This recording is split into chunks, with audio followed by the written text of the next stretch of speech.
తిరిగి BCN news కి స్వాగతం.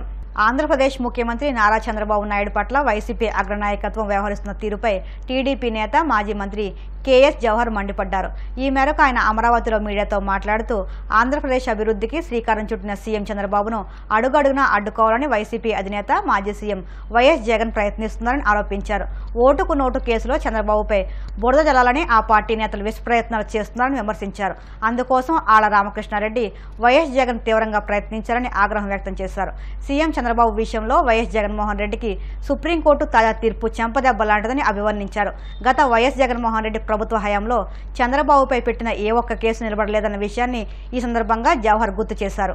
మీ యొక్క రాజకీయ అవసరాల కోసం మమ్మల్ని వాడుకోవద్దని ఒక ఘాటు వ్యాఖ్యలు సుప్రీంకోర్టు చేసిందంటే, ఒక నేరస్తుడు దాదాపుగా 16 నెలలు జైల్లో ఉండొచ్చిన వ్యక్తి, దాదాపుగా 30 కేసులు పైగా ఛార్జ్షీట్లో ఉన్నటువంటి వ్యక్తి, ఈ రాష్ట్రంలో ప్రజలు ఒక్క ఛాన్స్ పేరు మీద వస్తే ఆయనకు ఒక్క ఛాన్స్ ఇచ్చిన తర్వాత ఏమైందో చూసినటువంటి ప్రజలు ఈరోజు జగన్మోహన్ రెడ్డి సుప్రీంకోర్టు మెట్లెక్కి ఓటుకు నోటు కేసు సంబంధించి మాట్లాడుతున్న సందర్భం చూస్తే డైరెక్ట్గా, ఎందుకంటే మొట్టికాయలు అనేది హైకోర్టులో వేశారు, ఆ మొట్టికాయలు సరిపోలేదని చెంపదెబ్బలు కావాలని సుప్రీంకోర్టుకు వెళ్ళినటువంటి పరిస్థితి చూస్తూ ఉంటే జగన్మోహన్ రెడ్డి చంద్రబాబు నాయుడు గారి మీద ఏ విధంగా బురద జల్లాలనుకుంటుంది మనం చూస్తూ ఉన్నాం. ఎందుకంటే మీ అందరికీ 2464 పేజీలతో గతంలో సాక్షి పత్రిక ద్వారా కానీ లేదా ప్రజలకు కానీ తన తల్లి విజయమ్మ గారితో చంద్రబాబు నాయుడు గారి మీద వేసి అబాసుపాలైనటువంటి పరిస్థితి కానీ,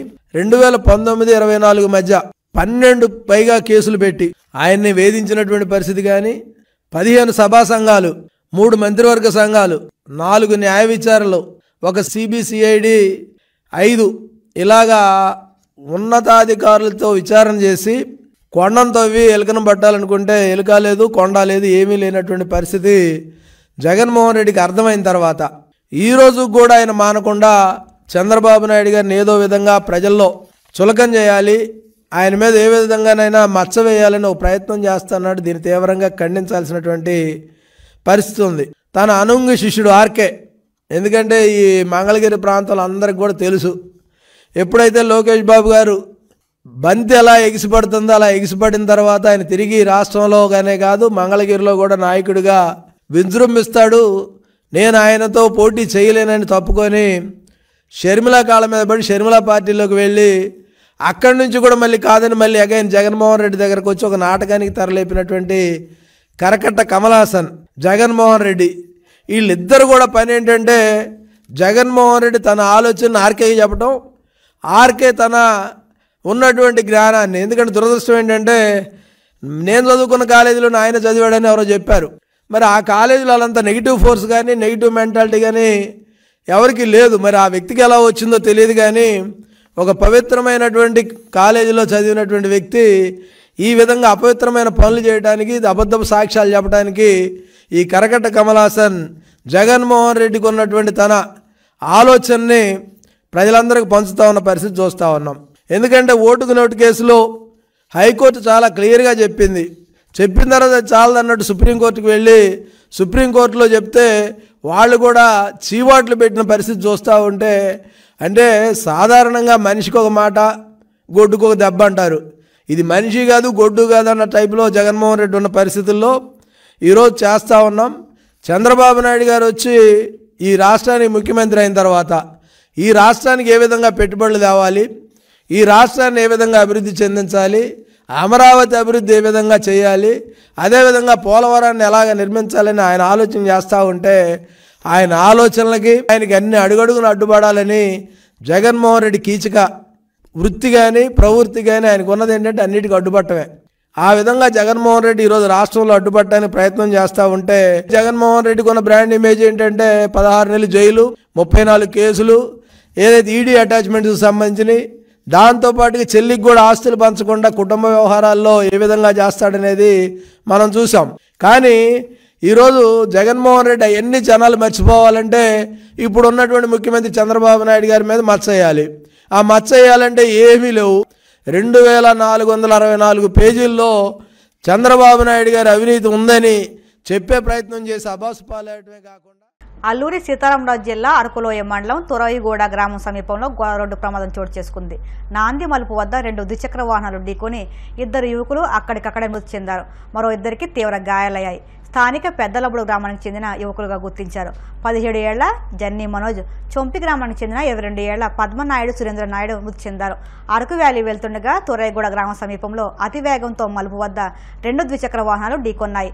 ఈ ఘటనలో మరో 2 యువకులు పరిస్థితి విషమంగా ఉండడంతో క్షతగాత్రులను అరకులోయ ఆసుపత్రికి తరలించారు. కడపలో ఘోర ప్రమాదం చోటు చేసుకుంది. నగర పరిధిలోని అగాడి వీధిలో విద్యుత్ వైర్లు తగిలి 2 చిన్నారులు విద్యుదాఘాతానికి గురయ్యారు. ఈ ప్రమాదాన్ని గమనించిన స్థానికులు చిన్నారులను స్థానిక ఆసుపత్రికి తరలించారు. ఈ దుర్ఘటనలో ఒక విద్యార్థి మృతి చెందగా మరొకరి పరిస్థితి విషమంగా ఉందని వైద్యులు తెలిపారు. స్కూల్ నుంచి సైకిల్పై మధ్యాహ్నం ఇంటికి వస్తుండగా ఈ ఘటన చోటు చేసుకుంది. విద్యుత్ అధికారుల నిర్లక్ష్యమే ఈ ప్రమాదానికి కారణమని బాధ్యులపై చర్యలు తీసుకోవాలని స్థానికులు డిమాండ్ చేస్తున్నారు. ఈ ప్రమాదం దృశ్యాలు సీసీ కెమెరాలు రికార్డ్ అయ్యాయి. ఇటువంటి ఘటనలు పునరావృతం కాకుండా విద్యుత్ శాఖ అధికారులు అప్రమత్తంగా వ్యవహరించాలన్నారు. మృతి చెందిన చిన్నారి కుటుంబానికి ప్రభుత్వం అండగా నిలుస్తుందని ట్వీట్ చేశారు. విశాఖ జిల్లాలో ఓ అవినీతి పోలీసు అధికారిని అవినీతి నిరోధక శాఖ అధికారులు వలపన్ని పట్టుకున్నారు.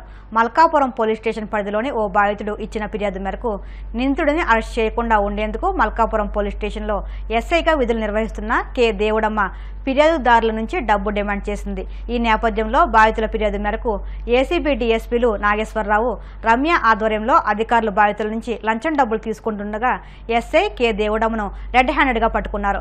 డీఎస్పీ రమ్య తెలిపిన వివరాల ప్రకారం కేసులో బాధితుల నుంచి 30,000 డిమాండ్ చేసి ముందుగా 10,000 తీసుకుంటుండగా అధికారులు ఆకస్మిక దాడి చేసి ఎస్ఐని పట్టుకున్నారు. సుమారు రాత్రి 7 గంటల ప్రాంతంలో పోలీస్ స్టేషన్ల వద్ద కాపుగాసిన అధికారులు రెడ్ హ్యాండెడ్గా పట్టుకోవడం నగరంలో సంచలనంగా మారింది.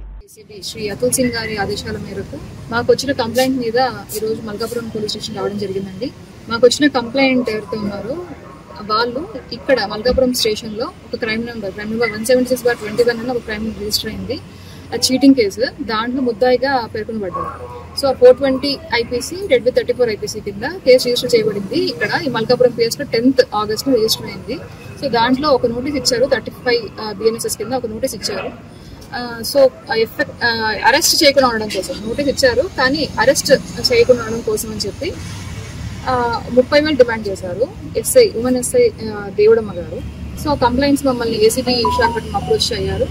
ఈవిడ ముందు ఉమెన్ ఎస్ఐ గారు 10,000 ముందుగా ఇవ్వమని చెప్పి, ఆ తర్వాత ఛార్జ్ షీట్ వేసేటప్పుడు మిగతా 20,000 ఇవ్వమని చెప్పి డిమాండ్ చేశారు. ఈ రోజు సాయంత్రం 7:30 గంటలకు కంప్లైంట్ 10,000 తీసుకొచ్చి కనిపిస్తున్నప్పుడు రెడ్ హ్యాండ్ పట్టుకోవడం జరిగింది. సో ఇప్పుడు పోస్ట్ ట్రాప్ ప్రొసీడింగ్స్ కొనసాగుతుంది. కంప్లైంట్ పెట్టేసాము. అమౌంట్ కూడా రికవర్ చేయడం జరిగింది వాళ్ళ దగ్గర నుంచి.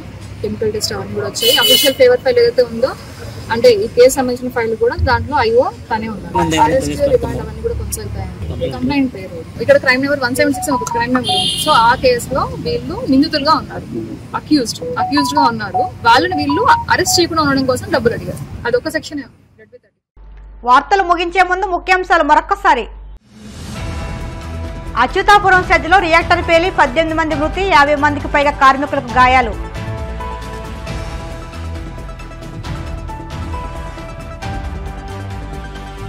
అచ్యుతాపురం సెజ్ ప్రమాద బాధితులకు ఏపీ సీఎం చంద్రబాబు పరామర్శ, క్షతగాత్రులకు మెరుగైన వైద్యం అందించాలంటూ వైద్యులకు ఆదేశం.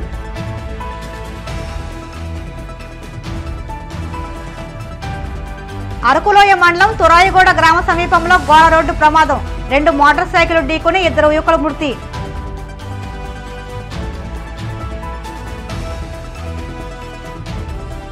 విశాఖ జిల్లా మల్కాపురం పోలీస్ స్టేషన్ పై ఏసీబీ రైడ్, 10,000 లంచం తీసుకుంటూ రెడ్ హ్యాండెడ్ గా పట్టుబడిన ఎస్ఐ దేవుడమ్మ. ఈ వార్తలు ఇంతటితో సమాప్తం. మరిన్ని వార్తల కోసం BCN digital YouTube channel, Facebook పేజీని ఫాలో అవ్వండి. అప్డేట్ వార్తల కోసం ప్లీజ్ సబ్స్క్రైబ్.